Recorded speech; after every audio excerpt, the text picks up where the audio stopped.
Admiral Chen stumbled as another impact rocked the UEA's Intrepid. Emergency lighting cast crimson shadows across the command deck as damage reports flooded in from all sectors.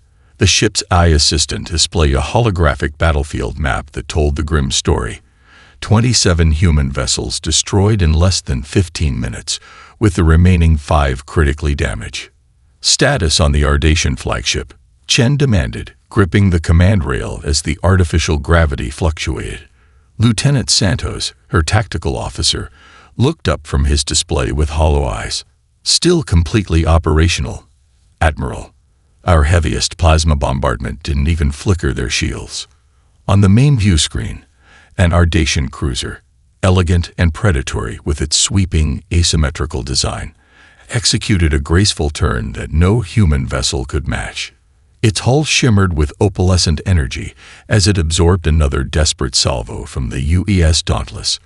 Moments later, the alien vessel responded with a concentrated beam that sliced through the human ship from bow to stern. The Dauntless didn't explode so much as come apart, fragmenting into spinning debris amid escaping atmosphere that crystallized instantly in the cold vacuum. The Wellington and Phoenix are still operational, Santos reported.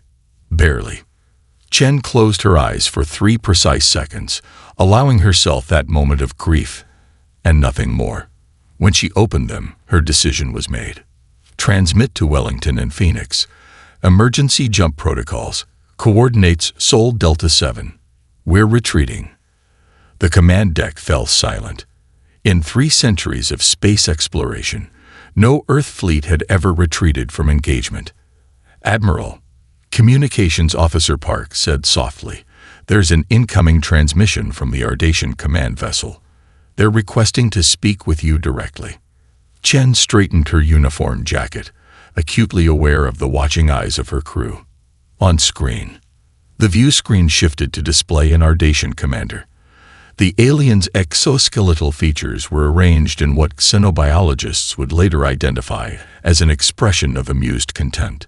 4 glittering compound eyes focused on Chen as the translator processed its clicking speech. Admiral of Earth vessels, your weapons are inadequate. Your tactics, predictable. Your technology, unworthy. The translation couldn't capture the harmonic undertones, but the dismissal was unmistakable. Chen maintained her composure, though her hands tightened on the command rail. We came seeking peaceful contact. You came armed, the Ardatian corrected. Poorly armed, but armed nonetheless. Its mandibles clacked in what might have been laughter. The hegemony has encountered 17 spacefaring species. All followed the expected technological progression. None chose so poorly. The alien commander tilted its angular head. We offer terms. Surrender your outer colonies within 5 orbital cycles of your home world. Retain your birthplace. This is generous. And if we refuse? Chen asked, though she already knew the answer. Then we will take everything. The Ardatian made a gesture to someone off-screen. You have 5 of your Earth years to prepare your surrender. We are patient. The transmission cut, replaced by the battlefield display, showing the Ardatian fleet regrouping with mechanical precision. Jump coordinates locked, the navigation officer announced. Wellington and Phoenix acknowledge retreat orders. Chen nodded once. Execute jump. As the Intrepid's faster-than-light drive engaged, Chen took one final look at the graveyard of human ships. She committed each destroyed vessel to memory, not just as a tally of defeat, but as the foundation of a promise. The stars stretched into lines as the jump began, and Chen whispered words meant only for herself. This isn't over. The Tokyo Bar's holographic displays cycled through news feeds, all showing variations of the same story. Earth fleet decimated. Admiral Chen faces inquiry. Humanity's first contact ends in disaster. Chen ignored them, focusing instead on the amber liquid in her glass until a shadow fell across the table. Mind if I join you? The voice belonged to Admiral Hikaru Tanaka, his weathered face familiar from military history texts. Chen gestured to the empty chair. Nothing stopping you.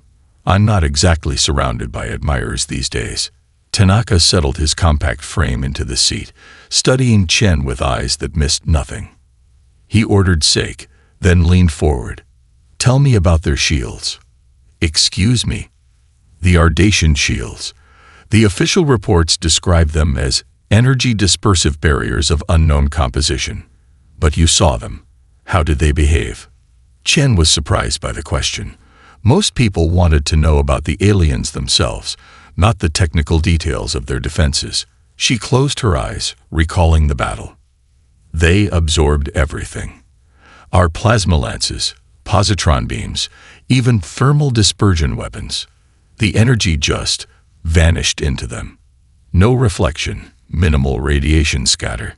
Tanaka nodded slowly, pulling out an antiquated tablet. Like this. He showed her footage from an Earth naval battle, 21st century. A missile defense system intercepting incoming projectiles. What am I looking at? Chen asked. Point defense system, designed to neutralize high-energy threats. Tanaka swiped to another video, this one showing a battleship taking a direct hit from a missile. But sometimes the simplest solutions bypass the most advanced defenses. Understanding dawned on Chen's face. You think kinetic weapons might? Energy cannot easily defeat energy, Tanaka said, his voice dropping. But mass still impacts mass, regardless of energy shielding. The principles of warfare haven't changed in 10,000 years, only the tools. Chen felt a spark of hope for the first time since the battle. The military abandoned physical projectile research decades ago. Everything went into energy weapons. Not everyone gave up on the old ways, Tanaka replied, typing a name into his tablet. Dr. Maya Reynolds. The screen displayed the profile of a woman in her 50s, her service record marked with both brilliant achievements and disciplinary actions. Kinetic Weapons Specialist, Chen read aloud. Released from service for persistent advocacy of obsolete weapons technology. Reynolds believed that over-reliance on energy weapons created a critical vulnerability. Tanaka's eyes gleamed. She was designing next-generation railgun systems when the Defense Force cut her funding. Where is she now? Australia. Built herself a workshop in the outback. Still tinkering, last I heard. Chen drained her glass, mind racing with possibilities. You think she'd help us? I think she's been waiting for someone to ask. Tanaka smiled thinly. Sometimes progress means remembering what we've forgotten. 3 days later, their shuttle touched down on red Australian soil. The workshop looked more like a junkyard. Scattered metal components and power cells sprawled across several acres. A tall figure emerged from the main building, wiping grease-stained hands on faded coveralls. Dr. Reynolds squinted at them through the dust, recognition slowly crossing her weathered features. Well, well. 2 admirals paying a house call. Must be the end of the world. Not yet, Chen replied. But in 5 years, it might be. Reynolds studied them for a long moment, then gestured toward the workshop. You'd better come in then. Something tells me you're not here to apologize for ruining my career. We're here because you were right, Tanaka said simply. Reynolds paused at the doorway, a bitter smile crossing her face. They called me a dinosaur, you know. Said kinetic weapons were going the way of the crossbow. She looked at Chen. But sometimes, Admiral, extinction comes for those who forget the fundamentals. As they stepped into the workshop, Chen saw the massive prototype mounted in the center, a railgun unlike anything in Earth's arsenal. And for the first time since Ta City, she felt something like hope. The observation deck of Artemis 9 offered a desolate lunar landscape of gray regolith and sharp-edged craters. Once a bustling mining facility, now it housed Project Hammer's skeleton crew of engineers, physicists, and naval officers who had followed Chen and Tanaka into professional exile. Lieutenant James O'Neill watched as Dr. Reynolds' team prepared their third prototype for testing, the massive railgun assembly gleaming under the harsh industrial lighting. They're calling us the lunar lunatics back home, O'Neill remarked as Admiral Chen joined him at the viewport. The brass thinks we're wasting resources on obsolete technology. Chen's face remained impassive, though her eyes betrayed her exhaustion. "Let them talk. We have work to do." Below, in the vacuum testing range, the Railgun prototype sat mounted on a reinforced platform. The previous 2 tests had ended in catastrophic failure. The first when power surges melted the electromagnetic coils, the second when the recoil tore the mounting brackets apart and sent the platform tumbling across the lunar surface. Charging to 30% capacity, Reynolds' voice announced over the comm. "Firing sequence in 10 seconds." The observation deck fell silent as the countdown began.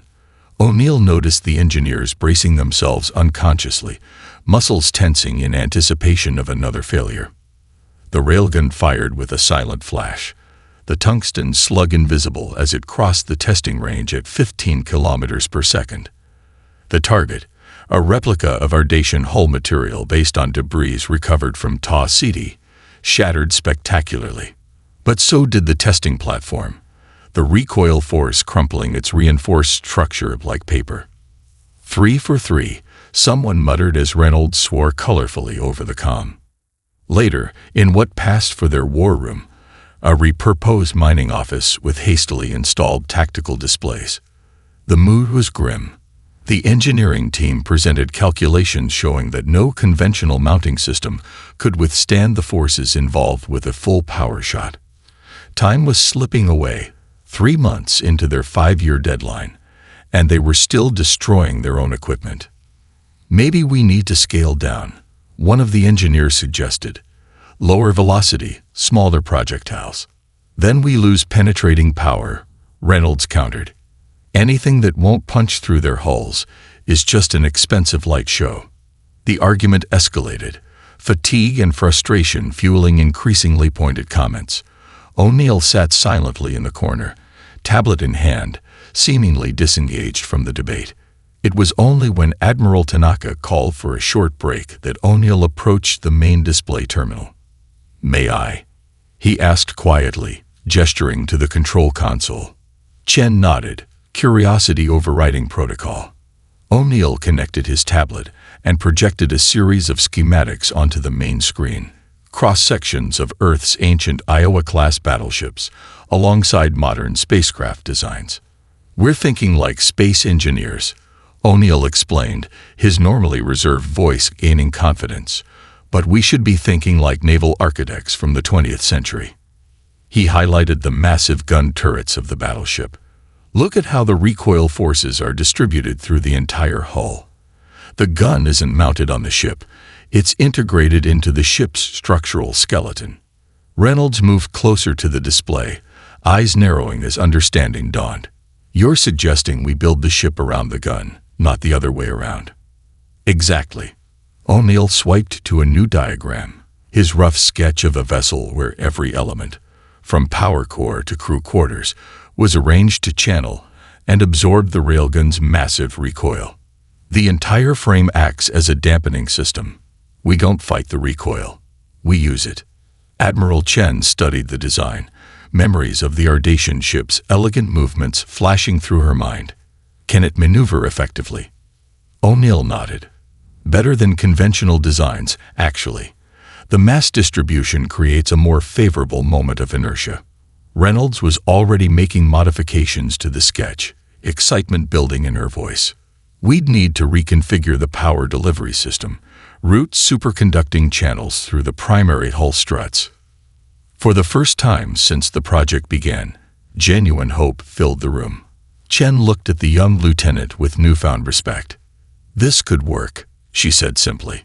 O'Neill met her gaze with quiet determination. "It will work, Admiral.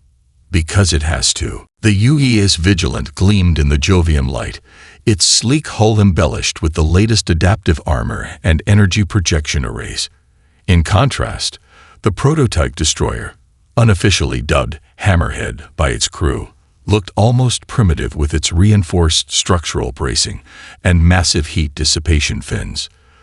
The two vessels circled each other against the backdrop of Jupiter's swirling clouds, observed by command staff and media representatives safely stationed on Ganymede. In the Hammerhead's command center, Lieutenant O'Neill ran final systems checks, while trying to ignore the whispered comments coming through on the open channel from observers. "It looks like something from a museum exhibit," one admiral remarked. "Chen has lost her mind," another replied, betting Earth's defense on oversized slug throwers. Admiral Chen's voice cut through the chatter. "Lieutenant O'Neill, this is a demonstration, not a conversation. Calm discipline, please." "Yes, Admiral," O'Neill responded, silencing the channel with satisfaction. Fleet Admiral Harrison's stern face appeared on the main view screen. "The parameters are simple, Lieutenant. The Vigilant will engage with standard combat protocols. Your vessel will attempt to defend itself and land a disabling blow. Begin when ready." O'Neill acknowledged the order, then addressed his small crew. "Remember your training. Power conservation until the moment of firing. Maneuvering thrusters only. No main drive signature until absolutely necessary." The tactical officer, Ensign Rodriguez, looked up from her station. "Vigilant is powering weapon systems. Energy signature indicates full plasma lance configuration." "Let them come to us," O'Neill said calmly. "Reactor to standby mode.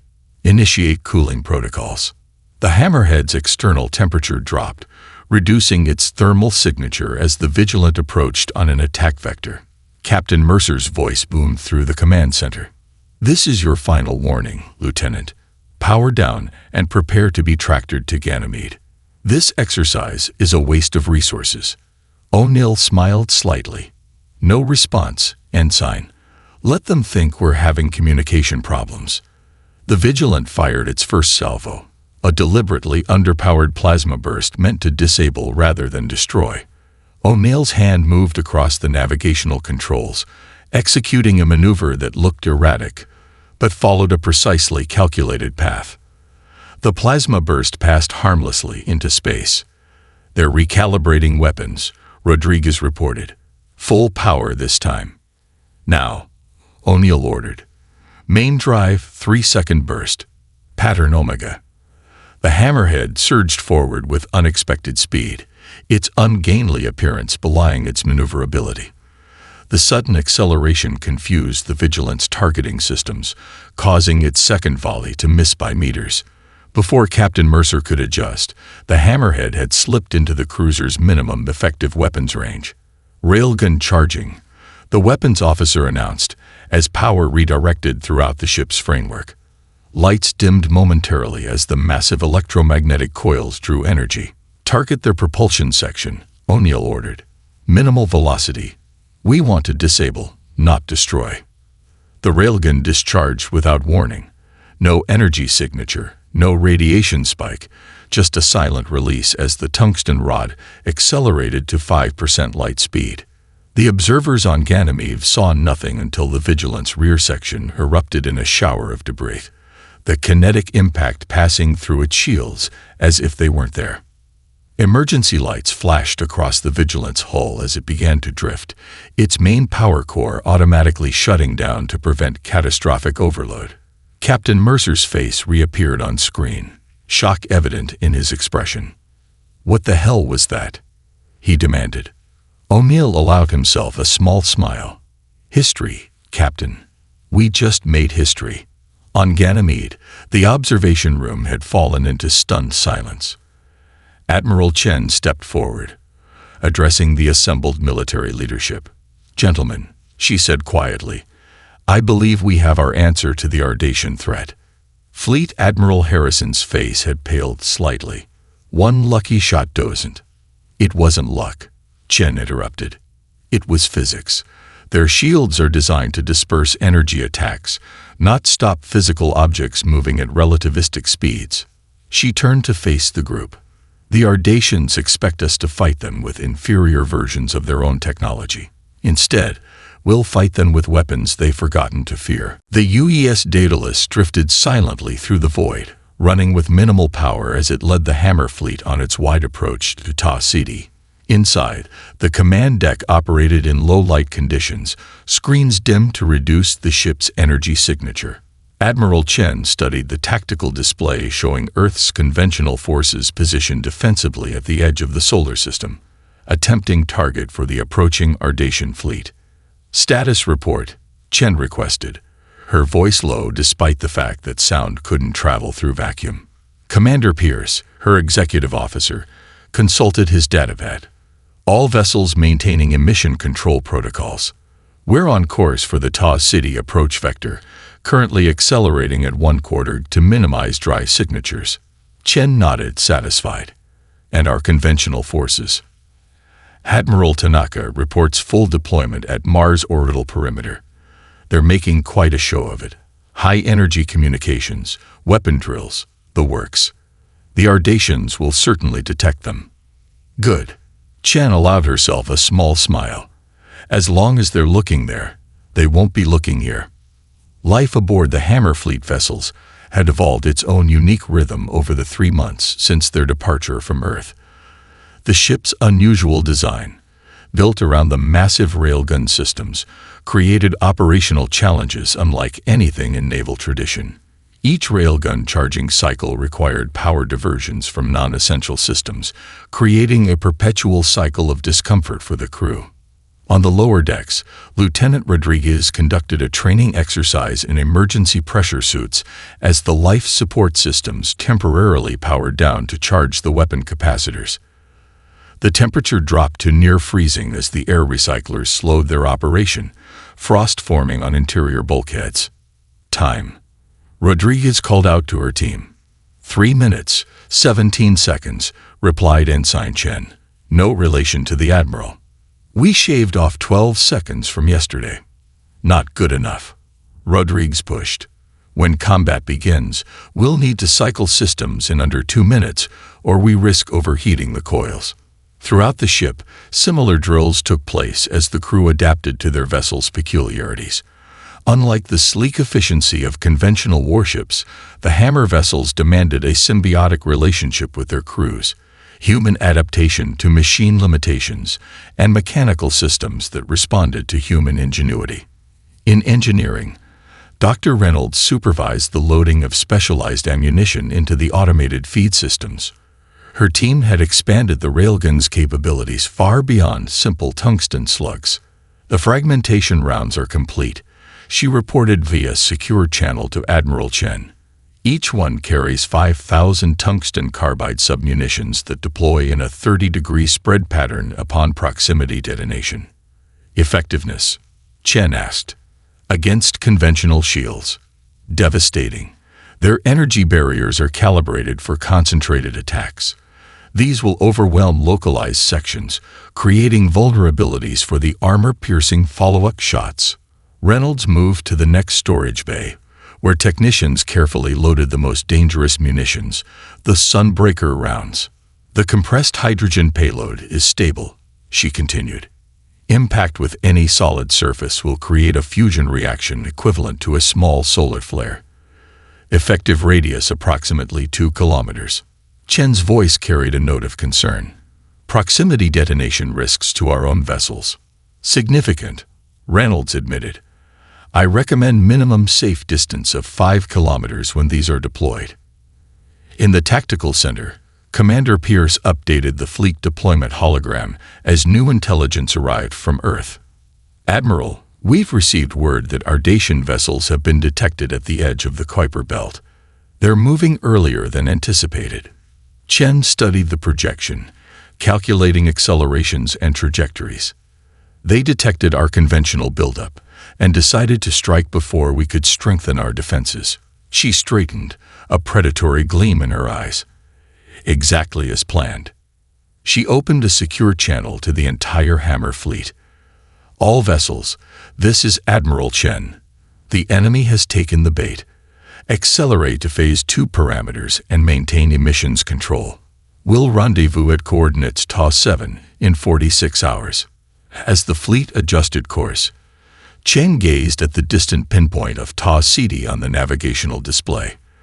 "Let them look at our right hand," she murmured to herself, "while our left delivers the blow." Admiral Tanaka stood motionless on the bridge of the UES Resolute as the Ardatian fleet emerged from faster-than-light travel. Their formation was flawless, concentric rings of cruisers protecting larger command vessels, with nimble attack craft patrolling the perimeter. The tactical display counted 117 Ardatian warships against Earth's defensive force of 43 vessels.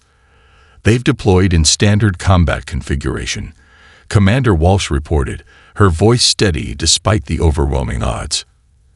Energy signatures indicate weapons charging. Tanaka nodded calmly. Order the fleet to maintain defensive posture Alpha. Initiate first phase response exactly as outlined in the battle plan. Around the Resolute, Earth vessels arranged themselves in a hemisphere formation that mirrored their tactics from the previous engagement, a deliberate choice designed to reinforce Ardatian confidence. The first plasma volleys launched from the human ships, brilliant streams of energy crossing the void toward alien vessels. Just as before, the Ardatian shields absorbed the attacks without visible effect. Their return fire was precise and devastating. Targeted energy beams slicing through the outer perimeter of Earth's defenses. 3 human vessels erupted into expanding clouds of debris within the first minute of engagement. "Sir," Walsh said quietly, "at this rate of attrition, we'll lose the entire fleet in under 20 minutes. "I'm aware, Commander," Tanaka replied, his expression unchanged. "Continue according to protocol." On the Ardatian command vessel, Supreme Warmaster Kitval observed the battle with four-eyed contempt. His exoskeletal frame towered over subordinate officers as they coordinated the systematic dismantling of human defenses. "Their tactics are unchanged," his second-in-command noted. "They've learned nothing from their previous defeat." "Unsurprising," Ketval responded, mandibles clicking in what passed for amusement among his kind. "Species that fail to adapt deserve extinction." He activated the communication array, broadcasting on frequencies he knew human vessels could receive. "Your species had such promise," he declared, his translator converting clicks and whistles into human language. "A shame you never learned." The transmission terminated abruptly as proximity alarms shrieked across the command deck. Behind the Ardatian formation, energy sensors detected multiple new contacts appearing seemingly from nowhere. "Impossible," his tactical officer hissed. No vessels were present in that sector. Before Kitval could respond, the first railgun salvo from Chen's hammer fleet tore through the rear guard of the Ardatian formation. Tungsten projectiles moving at relativistic speeds punched through shield systems calibrated for energy dispersion, not kinetic impacts. The Ardatian cruiser dominant rule shattered as a slug passed through its engine core, the resulting explosion consuming 2 nearby support vessels. Confusion erupted across Ardatian communication channels as ship after ship reported catastrophic damage from weapons their sensors barely registered before impact. Ketval's compound eyes widened in disbelief as the tactical display updated to show the true situation. Human vessels attacking from behind with weapons that defied classification by Ardatian systems. "Reconfigure shields," he ordered. "All vessels reorient to engage rear attackers." But the Ardatian ships, designed with forward-facing weapon emplacements optimized for energy combat, struggled to bring their primary armaments to bear. Their elegant but specialized hull designs, previously an advantage, now revealed a critical vulnerability. They lacked the maneuverability to quickly reorient in 3-dimensional space. Meanwhile, the Hammer fleet executed combat maneuvers that seemed impossible for vessels of their size. O'Neill's destroyer performed a slingshot around Ta Siti's outermost planet, using gravity to accelerate beyond Ardatian targeting capabilities before unleashing a devastating broadside that ruptured 3 enemy cruisers simultaneously. On the UES Resolute, Admiral Tanaka allowed himself a small smile as the tactical situation transformed. He opened a channel to what remained of Earth's conventional forces. "All vessels, this is Admiral Tanaka. Implement Phase 2. I repeat, implement Phase 2. The surviving Earth ships abruptly changed formation, abandoning their defensive posture to press forward with renewed aggression. Caught between 2 attacking forces, The perfect symmetry of the Ardatian formation began to collapse. Debris from destroyed vessels drifted through the battlefield, creating a hazardous obstacle course as the engagement entered its second hour. On the bridge of his flagship, War Master Ketval slammed an armored appendage against the tactical display, shattering its surface. "These primitives," he hissed, "fighting with metal projectiles like savages. It defies all logic." His tactical officer approached cautiously. "Supreme War Master, we've analyzed their weapons. They're using electromagnetic acceleration tow." "I know what railguns are," Ketval interrupted.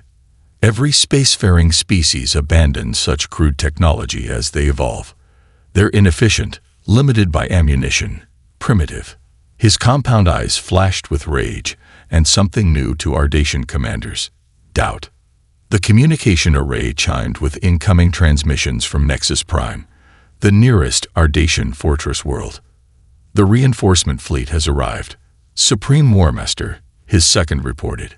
3 dreadnoughts and their escort vessels." Ketval's mandibles clicked rapidly as he formulated his response. "Order the dreadnoughts to deploy in shield formation Epsilon. Their defensive systems have been modified with overlapping kinetic barriers." Across the battlefield, Admiral Chen observed the arrival of Ardatian reinforcements from the command deck of the UES Daedalus. The massive dreadnoughts dwarfed even the largest existing Ardatian vessels, their hulls bristling with weapon emplacements. "They've adapted their shields," Commander Pierce noted, studying sensor data. "The new configuration appears designed to disperse kinetic impacts." Chen's expression remained impassive, but her eyes narrowed slightly. "They're learning," she said quietly to her officers. "But adaptation goes both ways." She opened a channel to Dr. Reynolds, who was coordinating ammunition deployment from the engineering deck. "Doctor, it's time for your specialized rounds." "Understood, Admiral," Reynolds replied. "Loading fragmentation packages now." Chen then contacted the fleet. "All hammer vessels, implement Scatter Protocol Delta. Prepare for specialized ammunition deployment." Throughout the fleet, railgun crews worked feverishly to switch their loading systems to the new ammunition types. The human vessels broke formation, dispersing to present multiple attack vectors against the newly arrived dreadnoughts. Captain O'Neill, now commanding his own destroyer, the UES Thunderchild, studied the approaching Ardatian reinforcements with calculated intensity. "Tactical, analyze shield modulation on the lead dreadnought," he ordered. Lieutenant Park, his tactical officer, reported quickly. "Their shields are pulsing at alternating frequencies. They are trying to create a lattice effect to catch and disperse kinetic projectiles." O'Neill nodded. "Just as we expected. Signal the squadron. We're implementing Thunderclap maneuver." 5 human destroyers broke from the main engagement, accelerating to dangerous velocities that strained their structural integrity. The maneuver would bring them inside the minimum effective range of Ardatian energy weapons, a suicidal approach by conventional tactics, but potentially devastating with railgun technology. The Ardatian gunners tracked the approaching vessels, energy weapons charging for point-blank annihilation once the humans came within range. What they didn't anticipate was the specialized ammunition now loaded in the human railguns. O'Neill's vessel shuddered as it absorbed punishing fire from the dreadnought's outer defensive arrays. Warning lights flashed across his command console as structural integrity dropped to critical levels. "Shields failing," Park called out. "Hull breaches on decks 3 through 7. Hold course," O'Neill ordered calmly, even as a support beam crashed to the deck beside him. "All power to forward structural reinforcement. Prepare to fire Sunbreaker rounds." The Thunderchild closed to within 5 kilometers of the Ardatian flagship, close enough that the massive vessel filled the forward viewports. Its energy weapons were now tracking too slowly to target the small destroyer at such close range. "Point blank," O'Neill said quietly, just as Admiral Nelson at Trafalgar. Then, louder, "Fire all tubes." The railguns discharged simultaneously, the Thunderchild's frame groaning under the enormous recoil. The specialized Sunbreaker rounds crossed the minimal distance almost instantly, their compressed hydrogen cores impacting the dreadnought's modified shields. For a brief moment, the Ta City battlefield witnessed the birth of a new star. The diplomatic reception hall aboard Lunar Defense Station Alpha sparkled with crystalline lighting designed to accommodate both human and Ardatian visual spectrums. Admiral Chen, now wearing the insignia of Fleet Commander of Earth's Combined Forces, observed the gathering with quiet satisfaction. 6 months after the Battle of Ta City, representatives from the Ardatian hegemony stood among humans, their postures still stiff, but no longer threatening. "Never thought I'd live to see this," Admiral Tanaka remarked, joining Chen by the observation window that offered a stunning view of Earth rising over the lunar horizon. Ardatians requesting diplomatic relations rather than offering surrender terms. Chen nodded, watching Dr. Reynolds deep in conversation with an Ardatian engineer, both gesturing animatedly over schematics displayed on a shared tablet. They're adaptable. Once they recovered from the shock of defeat, their scientists became fascinated by our primitive solutions. Speaking of adaptation, Tanaka said, gesturing toward a newly commissioned vessel visible in lunar orbit, the Concorde seems to be coming along nicely. The ship represented the next evolution in human spacecraft design, a hybrid vessel incorporating both energy weapons and railgun systems. Its hull featured elegant lines that somehow managed to accommodate the structural requirements of kinetic weapon systems without sacrificing aesthetics. Captain O'Neill reports she'll be ready for her maiden voyage to the Concorde Central Worlds next month, Chen replied. The first human-designed faster-than-light vessel to visit alien systems as equals rather than supplicants. Their conversation paused as an Ardatian official approached. Military attaché Kevren, his formal carapace bearing ceremonial markings of mourning for those lost at Ta City. He performed the complex greeting gesture that had become standard in human Ardatian interactions. "Fleet Commander Chen," he said, his translator converting clicks and whistles into smooth English. "Might I speak with you privately?" Chen nodded, following the Ardatian to a quieter corner of the reception hall. Kevren's compound eyes studied her with an intensity that would have once seemed threatening, but now registered as simple curiosity. "I lost 2 clutch brothers at Ta City," he began, mandibles clicking with what humans now recognized as respectful anxiety. Sub-Commander Trelven and Defense Coordinator Mevin served aboard vessels in the first engagement wave. "They fought honorably," Chen offered, using the Ardatian phrase for acknowledging the fallen. Kevren's upper limbs moved in acknowledgement. "Our philosophers are still debating how we misunderstood your species so fundamentally." His eyes shifted color slightly, an indication of deep thought. Every known spacefaring race followed the same technological progression, eventually abandoning physical projectiles as inefficient compared to energy weapons. He gestured toward the schematics Dr. Reynolds was discussing across the room. "We mistook your different path for inferiority, when it was simply humanity." Chen considered her response carefully. Perhaps true innovation isn't always about moving forward along the expected path. Sometimes it requires stepping sideways, or even backward, to find solutions others have overlooked. Kevren's translator couldn't fully capture the harmonic complexity of his response, but the meaning was clear: a dangerous philosophy. Unpredictable. "Yes," Chen agreed with a small smile. "We've been told that before." As the reception continued, Chen found herself at the observation window, watching Earth's blue-white curve against the blackness of space.